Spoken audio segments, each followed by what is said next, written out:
दोस्तों नमस्कार।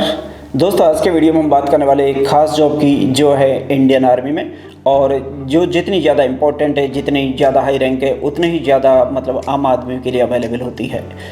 यानी हम बात कर रहे हैं एक ख़ास पोस्ट की जो अवेलेबल होती है इंजीनियरिंग के स्टूडेंट्स के लिए। अब चाहे वो इंजीनियरिंग इलेक्ट्रिकल के हो, इलेक्ट्रिकल्स के हो, मैकेनिक्स के हो, सिविल के हो, या जिस भी ब्रांच से आप हो, कंप्यूटर से हो, सब के लिए अवेलेबल होती है। लेकिन ऐसी वैकेंसीज़ के बारे में लोगों को बहुत कम पता होता है। तो मेरा मकसद यहाँ पर ये वीडियो बनाने का यही है कि एक्चुअली लोगों में अवेयरनेस आनी चाहिए। और ऐसा कोई ज़रूर नहीं है कि जो इंजीनियरिंग करे वही स्टूडेंट इस वीडियो को देखें, बल्कि जो पेरेंट्स हैं जो अपने बच्चों को अभी मिडिल स्कूल में पढ़ा रहे हैं, मैट्रिक स्कूल में पढ़ा रहे हैं, ऐसे पेरेंट्स को भी ये वीडियो देखना चाहिए। या ऐसे जो भाई हैं जो अपने छोटे भाई को या बड़े भाई को इस तरह से गाइड करना चाहते हैं कि उन्हें क्या करना चाहिए, कैसे करना चाहिए, इंजीनियरिंग कर रहे हैं उसके बाद में आर्मी को किस तरह ज्वाइन करना चाहिए, बेस्ट अपॉर्चुनिटीज़ कौन सी हैं। क्योंकि अपन यहाँ जो सिविल इंजीनियर की बात करते हैं यहाँ पे तो मतलब बहुत सारे जॉब अवेलेबल होते ही हैं। लेकिन मेरा मानना है कि जो आर्मी है, एयरफोर्स है, इंडियन नेवी है ना, मर्चेंट नेवी है, इनमें भी मतलब कहीं ना कहीं हम लोगों को एक्चुअली अच्छे जॉब लेने चाहिए। और यहाँ के जॉब बहुत ही शानदार होते हैं, मतलब मैं बता नहीं सकता कितनी फैसिलिटीज़ मिलती हैं। और सबसे अच्छी बात यह है कि यहाँ पर आपको जो जॉब मिलता है वो परमानेंट कमीशन में मिलता है। यानी यहाँ पर आर्मी में या इंडियन एयरफोर्स में इन सभी में शॉर्ट सर्विस कमीशन भी होता है एंड परमानेंट कमीशन भी होता है। तो यहाँ पर कोई शॉर्ट सर्विस कमीशन की ज़रूरत नहीं है, यहाँ पर सीधे आपको परमानेंट कमीशन मिलता है। और यही बस ऐसा जॉब है जिसमें सिर्फ आपको 49 वीक्स की ट्रेनिंग होती है और उसी में आपको परमानेंट कमीशन मिल जाता है, यानी लेफ्टिनेंट की रैंक मिल जाती है। और 2 साल के एक्सपीरियंस के बाद में ही आप कैप्टन बन जाते हो। और पैसे वैसे का तो मैं आपको बताने वाला हूँ यहाँ पे बहुत ही, और जो सैलरी आपकी होती है उसके अलावा बहुत सारी फैसिलिटीज़ आपको मिलने वाली हैं। तो मेरी कोशिश यही है कि जो भी हमारे सर्कल में है, जो भी हमारे यूट्यूब के सब्सक्राइबर हैं, है ना, जो भी अपने जो कुछ डिस्ट्रिक्ट है इनमें जो भी लोग रहते हैं, है ना, जो किसी भी समाज के हों, है ना, किसी भी धर्म के हों, उससे कोई फ़र्क नहीं पड़ता। हमारे लिए इंसान इंसान ही होता है। लेकिन उनको सबको इन वैकेंसीज़ के बारे में पता चलना चाहिए। और इससे भी अच्छी बात यह है कि इसमें कोई रिटन एग्ज़ाम भी नहीं होता है। दोस्तों इसकी मैं क्या बड़ाई करूं, रिटन एग्ज़ाम भी नहीं होता है। इसके साथ में मैं आप लोगों को बताना चाहूँगा कि ऐसा कोई ज़रूरी नहीं कि आपके हाथ में इंजीनियरिंग की डिग्री भी हो, बल्कि आप यदि फाइनल एग्ज़ाम में हो, फाइनल ईयर में भी आप एग्ज़ाम देने वाले हो, अभी एग्ज़ाम नहीं हुआ है तो भी आप इसके लिए अप्लाई कर सकते हो। अब बताइए इससे ज़्यादा और मैं आप लोगों को क्या बताऊँ। तो दोस्तों इससे पहले कि मैं इस जॉब के बारे में आपको बताऊं, जिन भाइयों ने भी अभी तक हमारे चैनल को सब्सक्राइब नहीं किया है वो सब्सक्राइब कर लें, ताकि फ्यूचर में भी मैं जो भी इंडियन आर्मी, एयरफोर्स है, और ऐसा ही नहीं है सिर्फ शिक्षा से रिलेटेड कोई भी जो भी मेरे को लगेगा कि इसकी ज़रूरत है, एक्चुअली आप लोग जो भी कमेंट करोगे हमारे वीडियो के नीचे कि हमें इस पर्टिकुलर सब्जेक्ट पर वीडियो चाहिए। आप चाहो खेल के बारे में, बच्चों को गाइड करने में मेरा काफ़ी लंबा एक्सपीरियंस भी है। अब बिकॉज खुद का इंस्टीट्यूट है तो ऑब्वियसली कैरियर काउंसलिंग का और कैरियर गाइडेंस का अच्छा खासा एक्सपीरियंस होना ही है। लेकिन अब से पहले मैंने ये सब कॉमर्शियल पर्पज़ से किया है। अभी मैं चाहता हूँ कि मैं समाज की सेवा करूँ, मतलब इस चैनल के जरिए, एंड मैक्सिमम लोगों को इसका एडवांटेज मिलता रहे। तो दोस्तों अभी हम बात करने वाले हैं इंडियन आर्मी की। इंडियन आर्मी में जो वैकेंसी जाती हैं टेक्निकल ग्रेजुएट कोर्स की, इसके बारे में आपको ज़्यादा इन्फॉर्मेशन चाहिए तो मैं यहाँ पर भी शेयर करने वाला हूँ। इसके अलावा एक और वीडियो बनाने वाला हूँ। अभी मैं जस्ट इस वीडियो में आपको इंट्रोडक्शन देने वाला हूँ कि ये जॉब क्या होता है ना, किसके लिए अवेलेबल होता है, एलिजिबिलिटी क्या होती है, ये सारी चीज़ें यानी जॉब प्रोफाइल में इस वीडियो में बताने वाला हूँ। और जैसे ही वैकेंसी ओपन होगी तो मैं एक स्पेशल वीडियो बनाने वाला हूँ कि अप्लाई किस तरह से करना है, कब करना है, उसकी लास्ट डेट क्या है, क्या क्या रिक्वायरमेंट है और आपको फुलफिल करनी है, कितने दिन वेट करना है, एंड एसएसपी के इंटरव्यू की प्रिपरेशन कैसे करनी है। साथ में मैं एक वीडियो मेडिकल पर भी बनाने वाला हूँ कि आप इस जॉब प्रोफाइल के लिए मेडिकल की प्रिपरेशन किस तरह से करने वाले हो। आपको कोई छोटी मोटी प्रॉब्लम भी है तो उसको किस तरह से आप दूर कर सकते हैं। तो दोस्तों टेक्निकल ग्रेजुएशन कोर्स की वैकेंसीज है वो हमेशा ऑलमोस्ट मतलब मार्च, अप्रैल एंड मई में आती है। एंड इसके लिए जो ट्रेनिंग स्टार्ट होती है वो 1 जनवरी ऑफ अगले साल। जैसे इसी बार की अपन बात करें कि अभी वैकेंसी जैसे ओपन होती है 2-4 दिन में या हो गई है, तो उसकी ट्रेनिंग स्टार्ट होने वाली है 1 जनवरी 2024 को। तो आपको ये जो 7-8 महीने का टाइम है ये इसी के लिए मिलता है कि इसमें आप अपना एग्ज़ाम क्लियर करो। और जो कैंडिडेट अभी फाइनल ईयर में, उन्हें किसी उसकी एक्चुअली डिग्री की ज़रूरत नहीं है, मार्कशीट की भी ज़रूरत नहीं है। वो लोग अपनी जो 3 साल की मार्कशीट है उन्हें भी अटैच करके एग्ज़ाम में अपियर हो सकते हैं। हालांकि जैसे ही वो ट्रेनिंग को ज्वाइन करते हैं तो उन्हें वहाँ पर अपनी मार्कशीट एंड डिग्री है दोनों सबमिट करनी होती है, और डिग्री के लिए आपको 3 महीने का टाइम एक्स्ट्रा दिया जाता है। यानी 1 जनवरी 2024 में आप कोर्स ज्वाइन करते हो तो आपको चाहिए कि आप जनवरी, फरवरी एंड मार्च यानी मार्च के एंड तक अपनी डिग्री है वो सबमिट कर सको। लेकिन जिन कैंडिडेट्स का एग्जाम देर से होता है, यानी जो कैंडिडेट अभी फाइनल ईयर में अपियर होने वाले हैं 1 जनवरी 2024 के बाद में, तो उनके लिए वैकेंसीज अवेलेबल नहीं होती हैं, क्योंकि उससे पहले ही एग्जाम हो जाना चाहिए आपका। दोस्तों अगला पॉइंट इसमें आता है नेशनलिटी। तो इसमें सभी भारतीय नागरिक अप्लाई कर सकते हैं जो भी बाकी रिक्वायरमेंट को फुलफिल करते हैं। इसके अलावा जो नेपाल के नागरिक हैं वो भी अप्लाई कर सकते हैं। एंड जो तीसरे टाइप के जो सिटीजन्स हैं वो इस तरह के होते हैं जो ओरिजिनली जिनकी ओरिजिन तो इंडिया से होती है, लेकिन वो किसी दूसरे कंट्रीज में रहते हैं और दूसरे कंट्रीज से माइग्रेट करके वो इंडिया में सेटल होना चाहते हैं, तो ऐसे कैंडिडेट भी इसके लिए अप्लाई कर सकते हैं। हालांकि इस तरह के कैंडिडेट्स के लिए एक एलिजिबिलिटी सर्टिफिकेट की ज़रूरत होती है, वो भी उससे पहले बनवाना होता है। लेकिन जो नेपाल के गोरखा लोग होते हैं उनको इस तरह के किसी सर्टिफिकेट की ज़रूरत नहीं होती, वो इसके लिए बिना किसी सर्टिफिकेट के ही एलिजिबल होते हैं।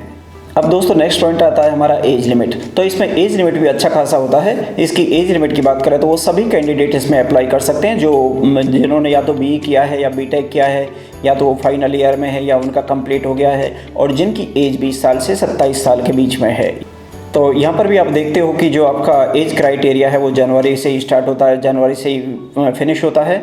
जबकि अपन SSC की वैकेंसीज़ की बात करें जो लेटेस्ट आई है उनमें इस बार थोड़ा सा लफड़ा हो गया है, बिकॉज उसमें 1 जनवरी की डेट हटा के उसको 1 अगस्त की कर दिया है। तो उसमें कुछ कैंडिडेट्स ऐसे हैं जो बेचारे फॉर्म भरने से पहले ही डिस्क्वालीफाई हो जाते हैं, तो इसके चलते काफ़ी लोग परेशान भी हैं। तो हमें इन सब चीज़ों से सीखना चाहिए कि मेरे को नहीं लगता कि Indian army and Indian air force है या इंडियन नेवी है उसमें कभी इस तरह की इरेगुलरिटीज़ होती होंगी या सडनली इस तरह के कुछ भी चेंजेज होते होंगे। यहाँ पर मैं ये भी बताना चाहूँगा कि जैसे ये TGC है, इनकी जो पिछला एड आया था 2022 में, तो इस बार भी कोई भी चेंजेज नहीं आने वाले हैं। उसमें भी ऑलमोस्ट वही टर्म्स कंडीशंस आने वाली हैं जो पिछले साल थी, क्योंकि इसमें जो भी चेंजेज होते हैं वो एक बहुत लंबी प्रक्रिया से गुजरना होता है।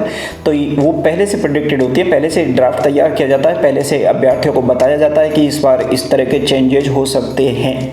लेकिन SSC की तरह इस तरह नहीं किया जाता है कि सडनली झटका दे दिया जाए बच्चों को। तो इसलिए भी मैं आप सबको रिकमेंड करना चाहूँगा कि सिविल जॉब से बेटर है कि आप इन सब जॉब को प्रेफर करें, चाहे वो भारतीय किसी भी सेना में हो, चाहे वो थल सेना में हो, जल सेना में हो या वायु सेना में। और यहाँ पर आपकी डेट ऑफ बर्थ वही वैलिड होती है जो आपके मैट्रिकुलेशन सर्टिफिकेट में हो या फिर इक्विवेलेंट सर्टिफिकेट होता है उसमें जो दी होती है। एंड नाम की जो स्पेलिंग होती है उसमें भी कोई भी चेंजेज नहीं होने चाहिए। एजुकेशनल क्वालिफिकेशन है उसके बारे में मैं एक बार फिर से बताना चाहूँगा कि इसमें वो सभी कैंडिडेट अप्लाई कर सकते हैं जो BE कर रहे हैं या BTech कर रहे हैं या जिन्होंने BE या BTech को कंप्लीट कर लिया है, और जिनके एग्ज़ाम नहीं हुए हैं जो फाइनल ईयर में वो भी अप्लाई कर सकते हैं। हालांकि जैसा मैंने बताया कि वो जब ट्रेनिंग स्टार्ट करते हैं तो उसके ट्रेनिंग स्टार्ट करने के 3 महीने के अंदर उन्हें डिग्री भी सबमिट करनी होती है। एडवांस में डिग्री की कोई ज़रूरत नहीं होती है, लेकिन इसमें थोड़ा रिस्क भी होता है। जैसे आप लोगों ने ये सारे एग्ज़ाम क्लियर कर लिए हैं, इंटरव्यू क्लियर कर लिया, उसके बाद में ट्रेनिंग ज्वाइन कर लिया, और फिर भी 3 महीने में यदि आप डिग्री सबमिट नहीं कर पाते हैं या आपकी डिग्री कैंसिल हो जाती है किसी रीजन से, तो उस कंडीशन में आपको एक बॉन्ड भी साइन करना होता है कि आपकी जो ट्रेनिंग में अभी तक 3 महीने में जो खर्चा हुआ है उसको भी आपको एक्चुअली कंपेंसेट करना होता है। उस कंडीशन में ये एक पेनल्टी होती है। तो इस बात का भी आपको ध्यान रखना है कि जब भी आप किसी भी सेना में कोई भी फॉर्म अप्लाई करते हैं तो वहाँ पर 1% भी झूठ नहीं चलता है, तो वहाँ पर पूरी ईमानदारी से ही अप्लाई करें। ये मैं फिर से आपसे निवेदन करना चाहूँगा। और आप लोगों की जो BE या BTech की जो भी परसेंटेज होती है तो उससे आप अप्लाई तो कर सकते हो, लेकिन बाद में कट ऑफ पर डिपेंड करता है। यदि कट ऑफ जो भी परसेंटेज जाती है BTech की या BE की, तो उससे यदि कम परसेंटेज आपकी होती है तो आपके सिलेक्शन होने के कोई चांसेस नहीं होते हैं, लेकिन कट ऑफ से ऊपर होती है तो आपको इंटरव्यू का चांस दिया ही जाता है। अच्छी बात यह है कि यहाँ पर कोई रिटन एग्जाम भी नहीं होता है, बस आपको इंटरव्यू एंड मेडिकल 2 ही चीज़ पास करनी होती है और इतनी आसानी से आपको परमानेंट कमीशन मिलने के चांसेज होते हैं। तो मैं फिर से सभी दोस्त लोगों से रिक्वेस्ट करना चाहूँगा कि ऐसी अपॉर्चुनिटीज़ को बिल्कुल भी मिस ना करें, क्योंकि आपको यहाँ पे जो सिविल जॉब होते हैं ये इजीली अवेलेबल हो जाते हैं, लेकिन ये इतने इंपॉर्टेंट नहीं होते जितना एक मिलिट्री का जॉब होता है। वो जितना इंपॉर्टेंट यानी जितने पावर्स होते हैं, जितने देश सेवा करने को आपको मिलती है उसका तो कोई जवाब है ही नहीं। साथ में आपको जो पैसा मिलता है, जो अलाउंसेज मिलते हैं, जो पे स्केल होती है वो अमेंडेबल होती है, मतलब उसका कोई मुकाबला नहीं होता है। परंतु यहाँ पर ऐसे कैंडिडेट भी अप्लाई नहीं कर सकते जिनका कोई भी पेपर रह गया हो या जो बैकलॉग में होते हैं। इस तरह के कैंडिडेट को इसमें अप्लाई नहीं करना चाहिए। साथ में इसमें नंबर ऑफ वैकेंसीज़ की बात करें तो नॉर्मली इसमें नंबर ऑफ वैकेंसीज 40 होती हैं और मेरे को लगता है कि इस बार भी 40 वैकेंसीज ही आने वाली हैं। और जैसा कि मैंने पहले भी बताया कि ये वैकेंसी सिर्फ मेल कैंडिडेट्स के लिए होती है, फीमेल कैंडिडेट्स के लिए नहीं होती है। तो जो मेल कैंडिडेट्स हैं सिर्फ वही इसके लिए अप्लाई करें। दोस्तों इसके बाद में आपकी आती है ट्रेनिंग। तो सिलेक्शन होने के बाद में आपकी ट्रेनिंग स्टार्ट होती है इंडियन मिलिट्री एकेडमी देहरादून में। और यहाँ पर आपको इनिशियली शॉर्ट सर्विस कमीशन मिलता है डे 1 से ही। और आप सारे जो भी पे होते हैं या जो भी अलाउंसेज होते हैं उसके लिए आप एंटाइटल्ड होते हो। हालांकि ये सारे जो पेमेंट्स आपके होते हैं वो ट्रेनिंग के बाद में ही आपको मिलते हैं, पहले मिलने के चांसेस नहीं होते हैं। लेकिन सारा जो एक्सपेंडिचर होता है वो गवर्नमेंट ही करती है। ये मतलब यहाँ पे बहुत ही प्लस पॉइंट है कि आपको इस बारे में बिल्कुल भी परेशान होने की ज़रूरत नहीं है। एंड 49 वीक्स से यानी ऑलमोस्ट 11 मंथ्स हुए। 11 मंथ्स की ट्रेनिंग से यदि किसी को परमानेंट कमीशन मिलता है और वो भी एक मतलब लेफ्टिनेंट की रैंक का, तो इससे ज़्यादा मेरे को नहीं लगता कि किसी को कुछ चाहिए। और यहाँ पर मैं थोड़ा सा आपको इंटरव्यू के बारे में भी बताना चाहूँगा कि रिटन एग्जाम तो होता नहीं है, साथ में जो इंटरव्यू होता है वो यहाँ पर 2 स्टेज में होता है। एक स्टेज 1 होता है, एक स्टेज 2 होता है। तो स्टेज 1 में जो कैंडिडेट फेल हो जाते हैं उनको वापस भेज दिया जाता है। एंड स्टेज 2 में जो कैंडिडेट पास होते हैं वो भी एक्चुअली इस बात का क्लेम नहीं कर सकते कि उनका सिलेक्शन हो गया है, क्योंकि उनकी ओवरऑल परसेंटेज देखी जाती है। उसके बाद में मेडिकल भी क्लियर करना होता है। और जब मेडिकल भी क्लियर हो जाता है उसके बाद में जो टॉप 40 कैंडिडेट होते हैं सिर्फ उन्हीं को सेलेक्ट किया जाता है। तो ऐसा नहीं है कि आप लोगों का मेडिकल हो गया या आप लोगों ने इंटरव्यू को क्वालिफाई कर लिया है तो आपका सिलेक्शन हो गया है। इस गलतफहमी में बिल्कुल भी ना रहें। एंड आपके यहाँ पे जो भी परसेंटेज बनती है वो जो SSB फेज 1 एंड फेज 2 होते हैं, इसी के इंटरव्यू का जो रिजल्ट होता है, इसकी जो परसेंटेज होते हैं उसी के आधार पर आपका सिलेक्शन होता है। आपकी 10th में कितनी परसेंटेज है, 12th में कितनी परसेंटेज है या ग्रेजुएशन में कितनी परसेंटेज है, उनका आपको कोई भी बेनिफिट नहीं मिलता है। बस वो आपको कट ऑफ में यूज़फुल होती है, इससे ज़्यादा उनका कोई भी मतलब नहीं होता है। एंड जो मेडिकल होता है वो भी सिर्फ क्वालिफाई करने के लिए होता है, उसका भी एक्चुअली मतलब परसेंटेज जैसा या कट ऑफ जैसा कुछ भी वैल्यू नहीं होता है। दोस्तों यहाँ पर मैं थोड़ा सा आपको प्रमोशंस के बारे में भी बताना चाहूँगा कि सबसे पहले आपको यहाँ पे रैंक मिलती है लेफ्टिनेंट की। लेफ्टिनेंट का जब आपका 2 साल का एक्सपीरियंस हो जाता है तो आपको कैप्टन की रैंक मिलती है, जो बहुत ही शानदार होती है, बहुत ही ज़बरदस्त होती है। जैसे कि कल भी मैंने एक थल सेना को कैसे ज्वाइन करें इस पर एक वीडियो बनाया था, उसमें भी मैंने बताया था कि आपकी जो पे स्केल होती है वो कितनी होती है कैप्टन में। तो मैं एक बार फिर से बता देता हूँ कि ये 61,000 से एंड 1,93,000 तक के पे होता है इसमें। साथ में आपको जो दूसरे अलाउंसेज मिलते हैं वो ऑलमोस्ट 1 लाख या उससे भी ज़्यादा के आसपास हो जाते हैं। तो मेरे को नहीं लगता कि आपको कभी भी थोड़ी सी भी निराशा हाथ लगेगी, मतलब मिलिट्री में जाने के बाद में। मेरे को लगता है कि बल्कि आप थोड़ा सा सुपर फील करोगे बाकी कैंडिडेट से। तो इसलिए मैं फिर से रिक्वेस्ट करना चाहूँगा कि आप फ्यूचर में भी जो मिलिट्री टाइप की जो जॉब्स हैं उन्हीं को प्रेफर करें, और जब वो अवेलेबल आपके लिए नहीं हो तभी आप सिविल जॉब के बारे में सोचें। तो उससे देश सेवा भी होगी एंड आपको एक बहुत ही मतलब देश सेवा करने का भी एक स्पेशल चांस भी मिलेगा। आपकी पर्सनैलिटी भी स्पेशली डेवलप होगी एंड आप बीच में रिजाइन भी करते हो तो सिविलियंस में भी आपका एक अलग वैल्यू रहता है। लाइफ टाइम आपको पेंशन भी मिलती है एंड आप इस लायक बन जाते हो कि आप एक मतलब आप ऑलराउंडर टाइप बन जाते हो, है ना। आपकी जो बहुमुखी प्रतिभा होती है वो निखर कर सामने आती है, जिसके चलते आप बाद में बिजनेस भी कर सकते हो, कोई अच्छा जॉब भी कर सकते हो। वैसे आपको करने की कुछ भी ज़रूरत नहीं होती, बिकॉज आपका पेंशन होता है वही अच्छी खासी मिलती है।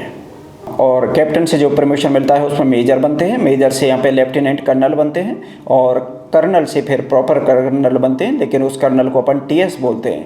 यहाँ पर थोड़ा सा मैं डिफरेंस बताना चाहूँगा कि एक कर्नल TS होता है, TS का मतलब होता है जो टाइम स्केल बेस्ड प्रमोशन होता है, उससे जो कर्नल बनते हैं उनको बोलते हैं कॉलोनल TS। एंड दूसरे जो प्रॉपर एग्जाम फाइट करके या सिलेक्शन बेस्ड जिनका प्रमोशन होता है उसको बोलते हैं कॉलोनल।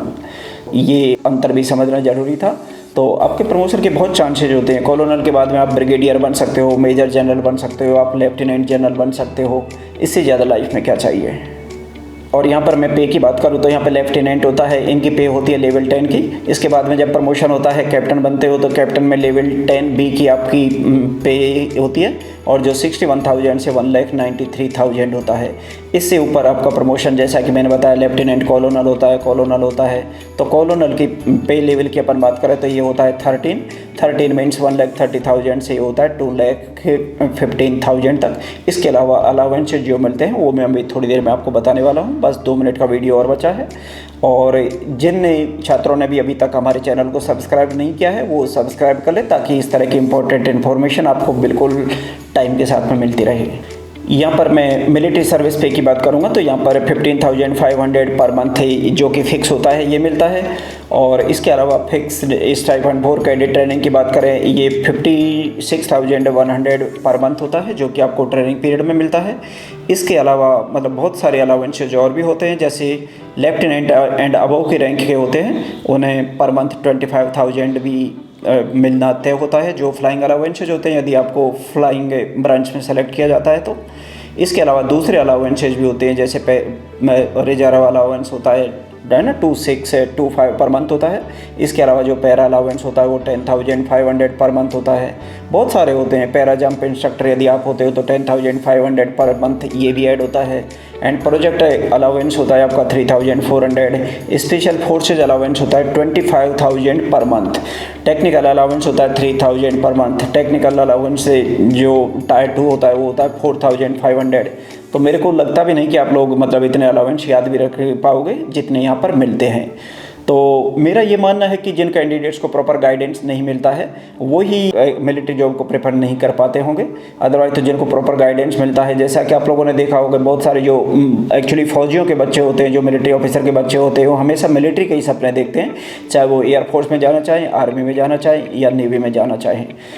तो बस सिर्फ मैं यहाँ पर आपको इतना ही बताना चाहूँगा कि बहुत ही शानदार जॉब है, जिसके बारे में आपने कभी सोचा भी नहीं होगा कि इतना शानदार जॉब, इतनी शानदार वर्दी होती है, इतने शानदार पावर्स होते हैं, देश सेवा करने का इतना बड़ा मौका होता है, साथ में ही आपको जो रुपया पैसा मिलता है, जो पे स्केल होती है, ग्रेड होती है, इतनी हाई होती है। मेरे को नहीं लगता कि इसमें मतलब किसी भी चीज़ की कमी रहती होगी।